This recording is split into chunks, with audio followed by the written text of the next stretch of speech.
La pause. Bonjour à tous, bienvenue pour cette chronique Pause fraîcheur, je suis Emmanuelle Vanderdous. Est-ce que vous avez déjà vécu l'effet d'un sourire ? Pour répondre à cette question, il faut faire un petit effort et se souvenir d'un monde où il n'y avait pas encore de masque. Je me souviens de plusieurs fois où en marchant dans la rue, un inconnu m'avait gentiment souri et ça avait égayé ma journée, ça m'avait mise de bonne humeur. C'est vrai, un sourire est bénéfique pour l'entourage. C'est reconnu pour être bon pour la santé et le bien-être, parce que ça donne de la motivation, ça diminue le stress et ça rend beau. Imaginez une vieille dame qui sourit, elle est magnifique. Je me souviens aussi d'avoir tenté l'expérience à mon tour de sourire à des inconnus dans la rue. Les réactions sont variées.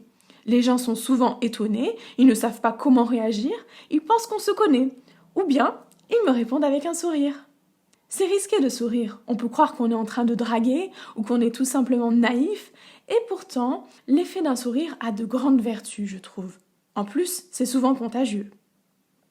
Aujourd'hui, la réalité dans la rue est bien différente. On ne veut pas s'approcher de l'autre, on garde bien nos distances, littéralement pour le coup, et on a peut-être même un peu peur de l'autre.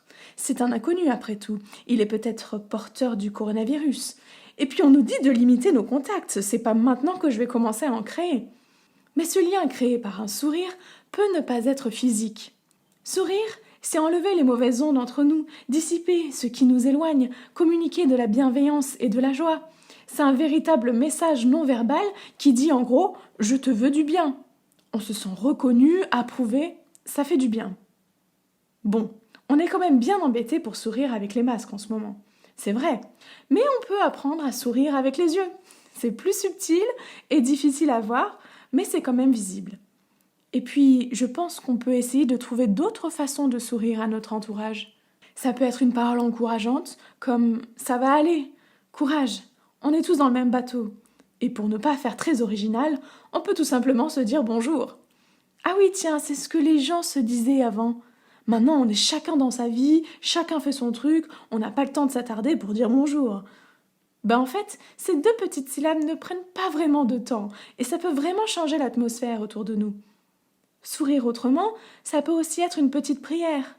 Par exemple, je vois une maman qui galère avec son enfant qui lui fait un caprice, ou un SDF qui mendie dans le froid, un vieux monsieur qui a du mal à marcher.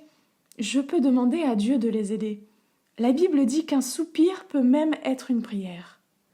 Moi, je ne connais pas tous les détails de leur situation, mais Dieu sait toutes choses et il peut leur sourire à sa manière, et cette fois-ci sans masque. Sourions autour de nous et innovons pour trouver des moyens qui donnent un peu de fraîcheur dans ce monde terne comme un mois de novembre. Bonne journée à chacun!